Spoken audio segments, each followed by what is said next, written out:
Assalamualaikum warahmatullahi wabarakatuh. Alhamdulillah wassalatu wassalamu ala Rasulillah wa ala alihi wa sahbihi ajma'in. Halaqah yang ke-12 dari silsilah ilmiah belajar tauhid adalah tentang berdoa kepada selain Allah Subhanahu wa ta'ala adalah syirik besar. Berdoa kepada Allah adalah seseorang menghadap Allah Subhanahu wa ta'ala dengan maksud supaya Allah mewujudkan keinginannya, baik dengan meminta atau dengan merendahkan diri, mengharap dan takut kepada Allah Subhanahu wa ta'ala. Berdoa dengan makna di atas adalah ibadah.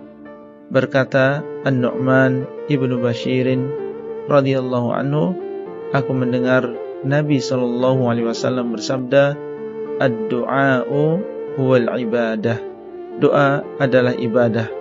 Kemudian beliau SAW membaca ayat, wa qala rabbukum ud'uni astajib lakum innal ladzina yastakbiruna an ibadati sayadkhuluna jahannama dakhirin. Dan Rabb kalian telah berkata, berdoalah kalian kepadaku, niscaya aku akan mengabulkan kalian. Sesungguhnya orang-orang yang sombong dari beribadah kepadaku, mereka akan masuk ke dalam neraka jahanam dalam keadaan terhina. Surat Ghafir ayat yang ke-60.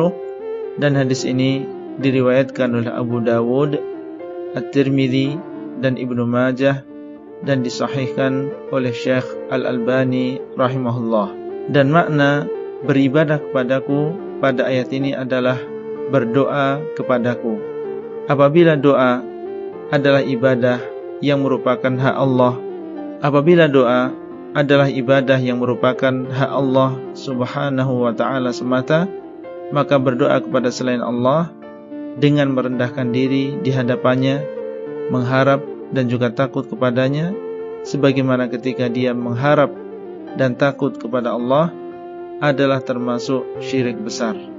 Termasuk jenis doa adalah istighatsah, yaitu meminta dilepaskan dari kesusahan.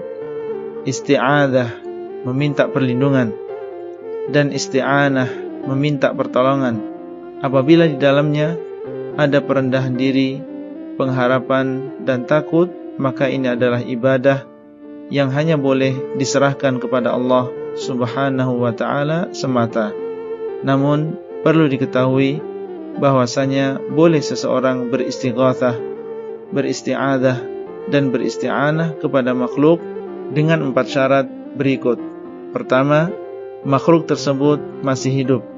Kedua, dia berada di depan kita atau bisa mendengar ucapan kita. Ketiga, dia mampu sebagai makhluk untuk melakukannya.